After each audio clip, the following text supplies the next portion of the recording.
We are moving on to our panel session, and I believe we have our moderator who's in the room. We are going to be talking about IPAs and EDBs. Now, when I hear IPAs, I think about the end of the day and having a beer when this is all done and gone, but we are not talking about, yes, some people know what I'm talking about, but we are not talking about India Pale Ales. We are talking about investment promotion agencies and economic development boards, and we are going to be looking at how they interact with the entirety of the investment community in their community, all the way from the startup investment, the professional angel investors, up to venture capital and private equity groups.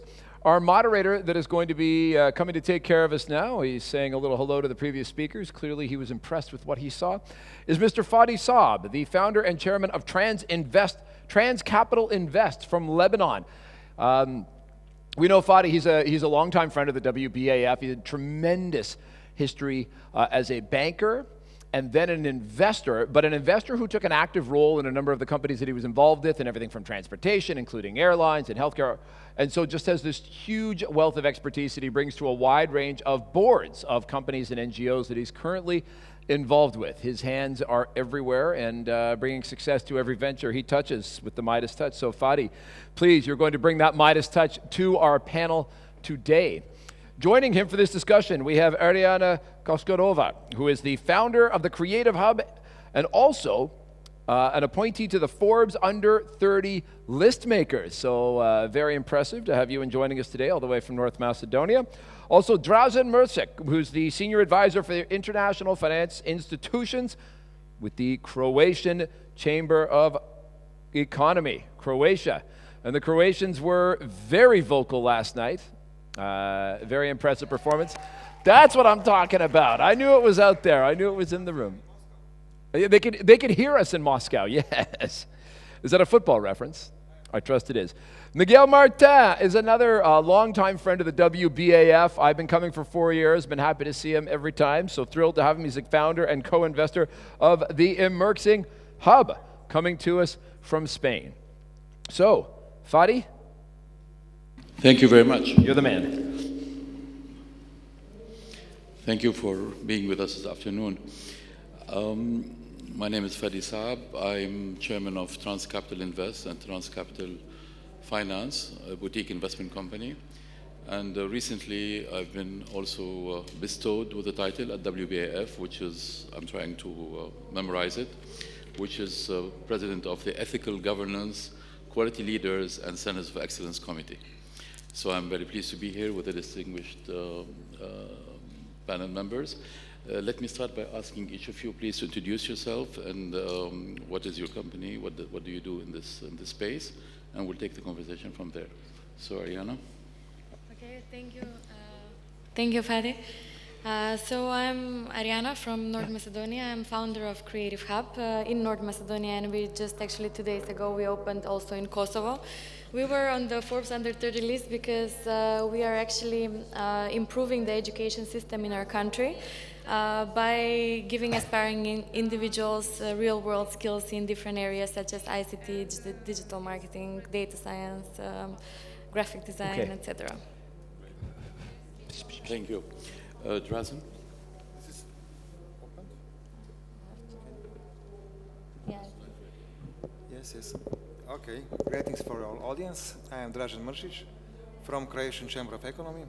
I have been senior advisor for foreign financial institutions for a couple of years, and we found that we could have some answers to your questions for this relatively ambitious item, but we hope that we will give some answers from the Croatian perspective. Thank you. Miguel? Hi, my name is Miguel Martin. I'm the representative of the World Business Angel Forum in Spain.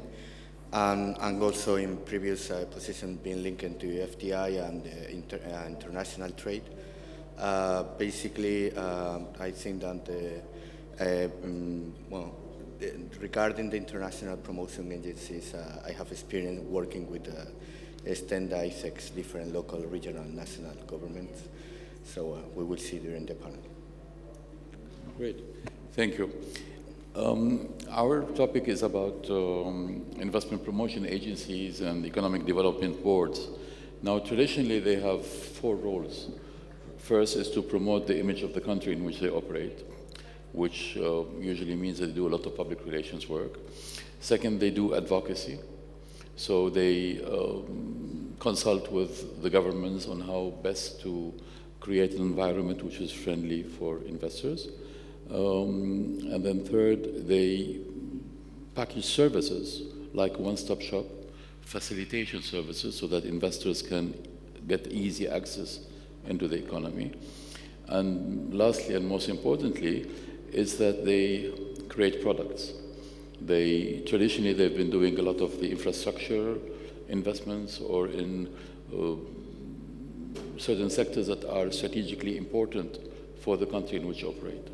So my question to each of you is going to be, in your country, in your ecosystem, how do they operate and how do they interact with the early stage startup environment?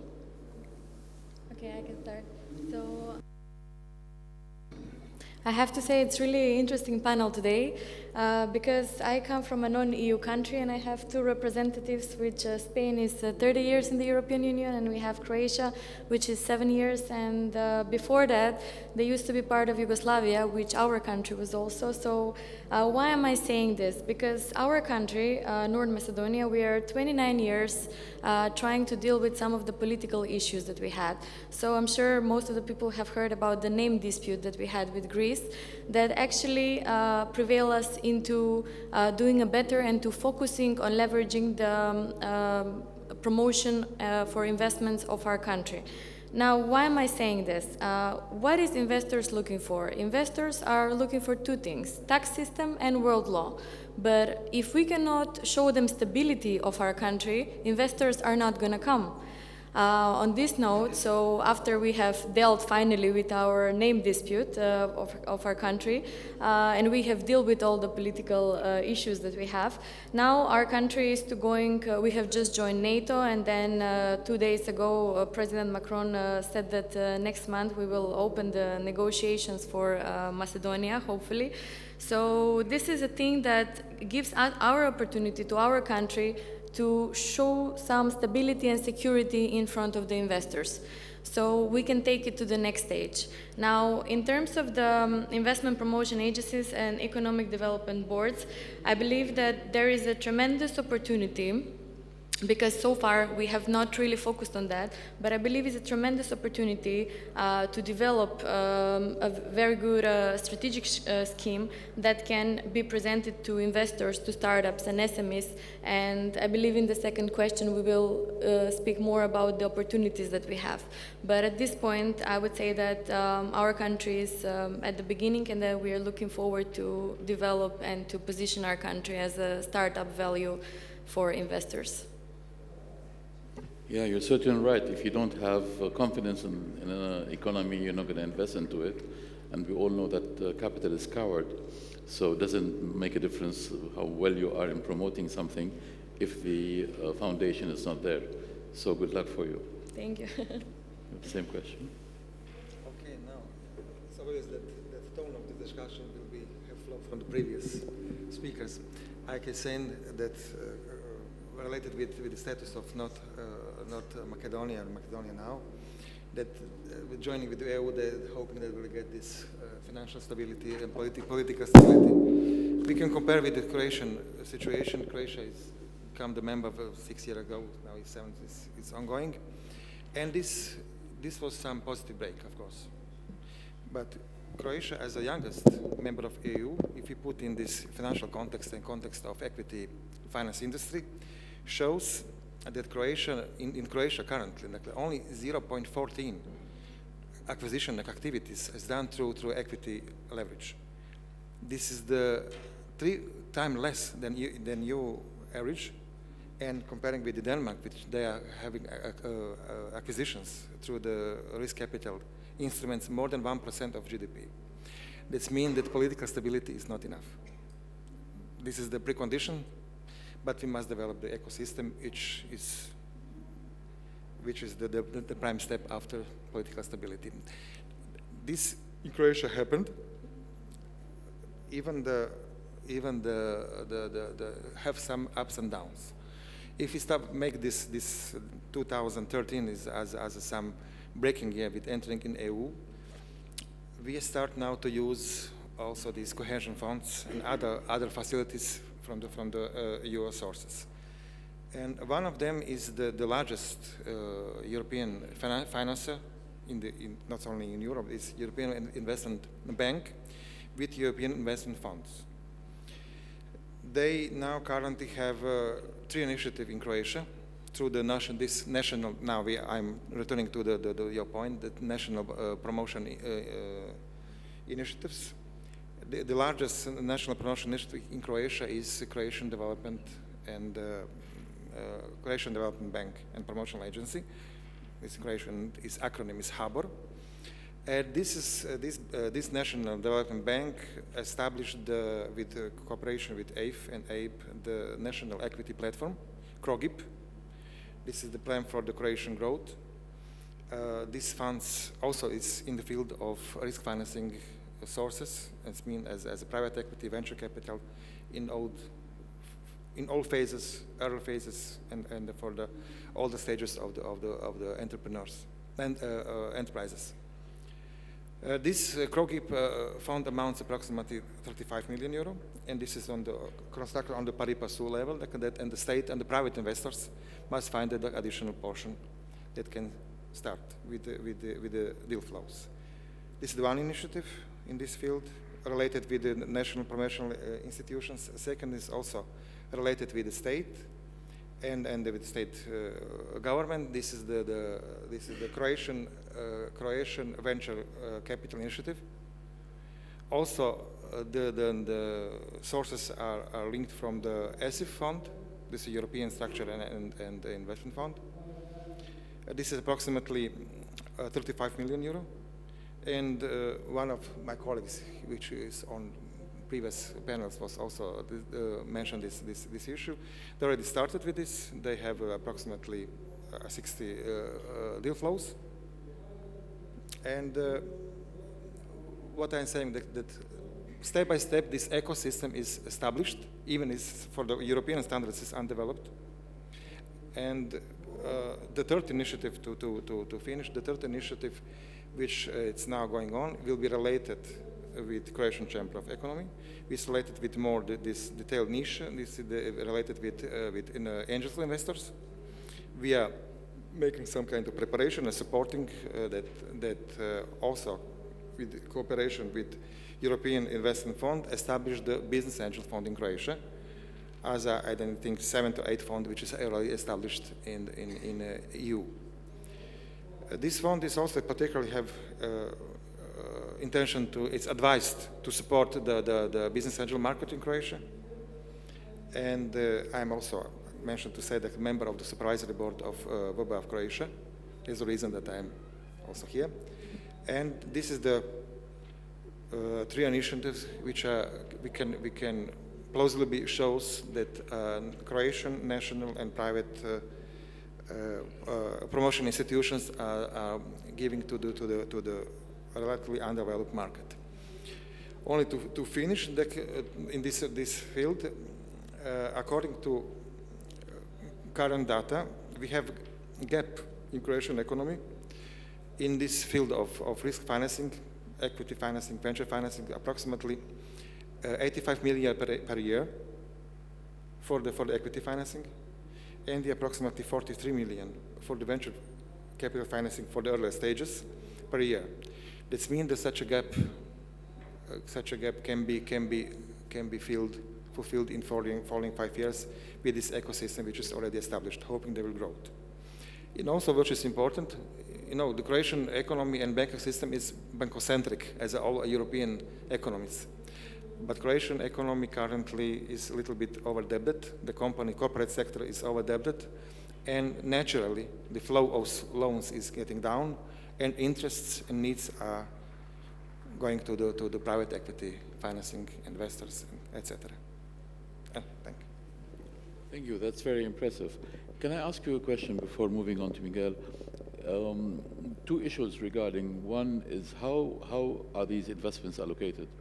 You apply and there's a committee and this is a private sector only investment committee that decides on it.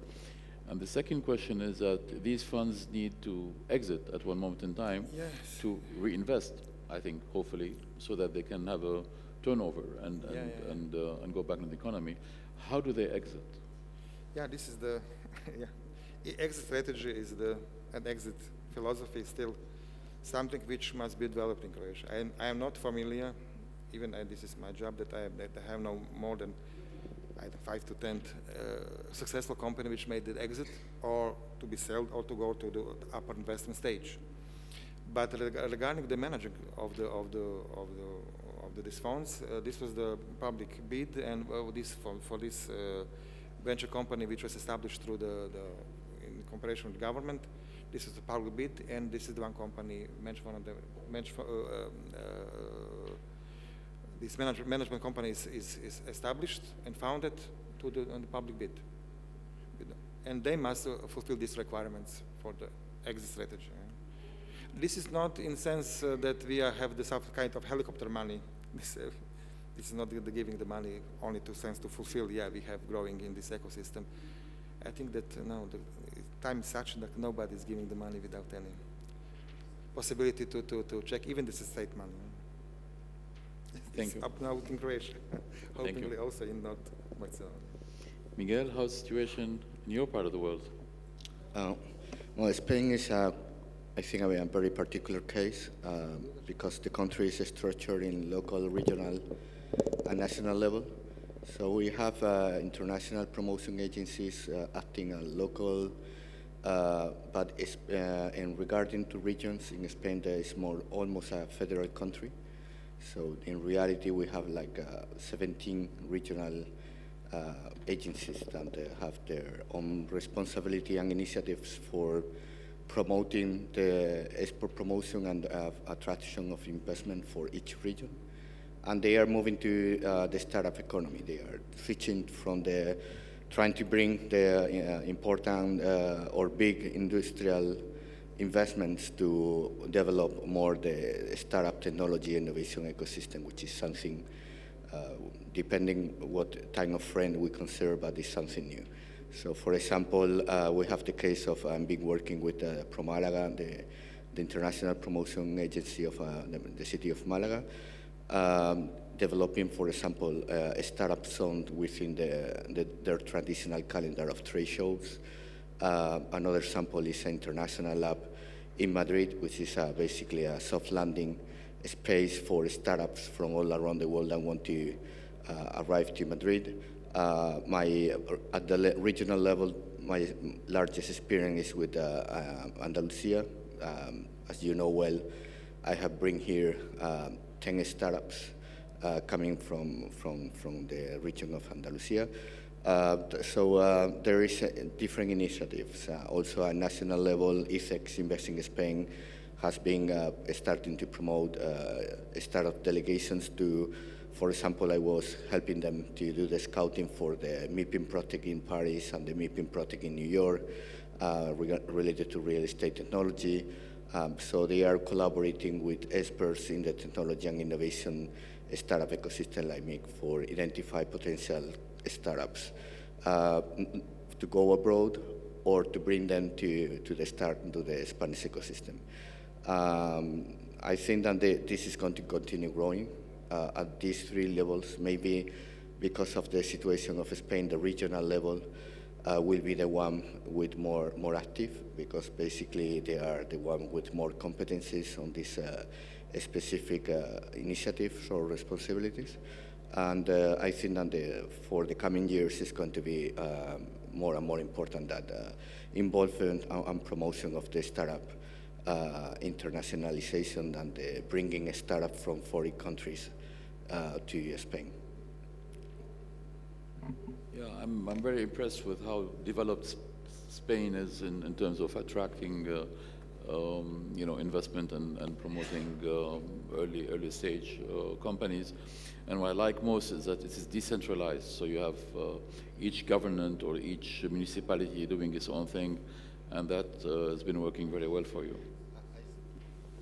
I think that this is like everything in life, there is pros and cons. The good thing, I think the way for moving forward is to specialization. So for example, Andalusia is especially strong in agri-food, aerospace, tourism, among other industries. So I think, in my opinion, in the future, cities like Malaga or Seville will be specializing in one or two verticals, trying to develop an ecosystem with enough players to be, to be operative. Because if they try to cover the whole spectrum of all the industry technologies, it's very, very difficult to replicate Silicon Valley. Or more, I would say it's impossible to replicate Silicon Valley or Israel in every city in Europe, because basically there is no enough critical mass for doing that. So there maybe one city is especially good or region is especially good in one vertical and can try to develop enough startup ecosystem or innovation and entrepreneurship in that particular case, and to create synergies between the different players to become a regional or international champion in that particular case. Thank you. In developing further the pros, my question is going to be about the opportunities that exist. So Ariana, maybe you can tell us, what are the opportunities for collaboration between investment promoting agencies and other stakeholders in like traditional venture capitalists or investment banks, and how can they, what ideas you might have about how can you in Macedonia specifically create opportunities for funding of early stage companies? So Macedonia as a market, we are very small. We're 2 million people, but lately we have signed a mini Schengen agreement with Serbia and with Albania. So this mini Schengen agreement is on a free trade of capital, goods, services, and people.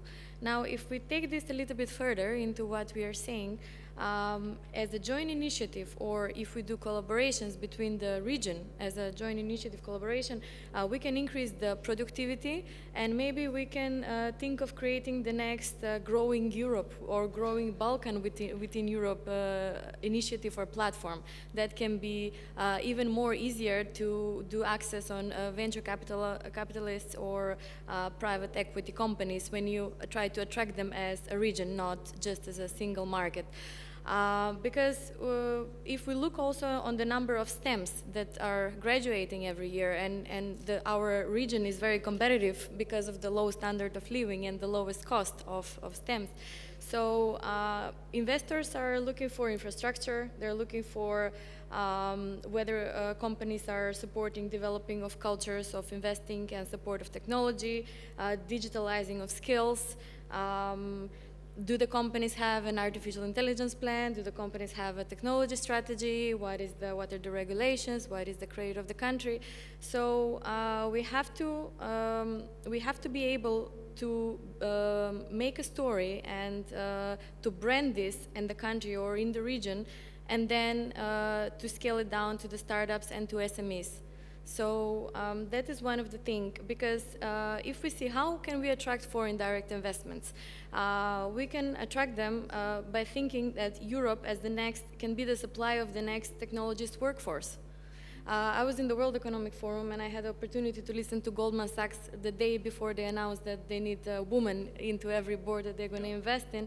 And this is what they were saying. Look, you can be the next technology workforce. We want to invest in your hubs. We want to invest in your countries. But we have to be able to have the right training for the right stuff in order to have the right resources for these people. Because in order to make one operation, you need strategic assets, resources, and clients. So if we can make that, then we can have and promote our countries as hubs that can be in service to the investors in future. Another thing that's also very interesting, so this morning I was on a NASDAQ workshop about promoting an IPO for SMEs, which was interesting for me, what I heard about that they have the first North listing. So to have an initiative for the capital markets in future, I believe would be also good to develop in our country. So I think that if we want to make a strategy, we're supposed to observe more elements, not only the hub, but not only making the country a startup hub, but also, you know, have initiatives into capital markets, and to be able to position it and to brand it and to have it as a complete offer to the foreign direct investments. Thank you. Drazen, we're running a bit out of time, and also very quickly. Okay, okay. I'm very quick. But as I told before, in Croatia now, currently we have this established ecosystem who is financing a lot and using the financing from the EU structures, partly from the cohesion funds. Now, currently we have the discussion in Europe about this horizon till 2027. And Croatia is fighting this to keep the position as before, because we are the earliest member. We use the funds only for one section, for one episode. That means that what your genuine question is, I think that such a activity are not exist, because nobody who is investing in venture capital is finishing this investment through this form, through this instrument. It's not going to the bank or this combination is still the market is still not developed in this sense.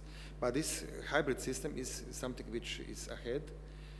If you see this, also the financial instruments from EU and from the banks and from the Commission, also they are developing this. They simplify this. I don't know, from 7 criteria we have 1 criteria. For example, we are a lot of here is countries and persons which are not from Europe. Why cannot we make the private equity investment from from Lebanon in Croatia to using the EU instruments? So this is not possible, but this is in the future. This is inevitable to create the financial instruments which have the European backbone that can allow and make easiest that foreign invest in these instruments. Yeah, okay. You have to leverage on your advantages, basically. Miguel? Okay, just summarizing, there is 3 points that I would like to highlight. One is that I think that in the future there will be more developing like a co-investment funds between the international promotion and economic development boards and the other players in the financing and venture capital ecosystem. We have already seen some of these samples of where the private investor take the lead of selecting and assessing the different startups, and the public money is becoming like smart money because follow the investor that is risking his own money in the investment, duplicating the amount that the investor is putting in the startups.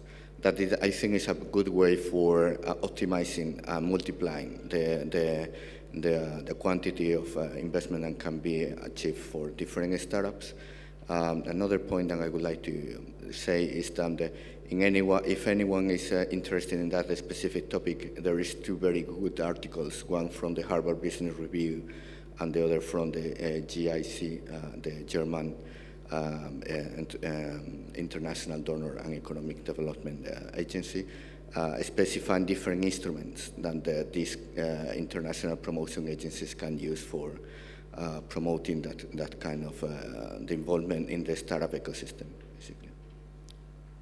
Thank you very much. In order to remain within the allotted slot of time, I'm going to unfortunately not be able to take questions from the audience. Thank you for an interesting panel. I hope we were useful in our comments, and we look forward to seeing you again in the near future. Congratulations. Good luck.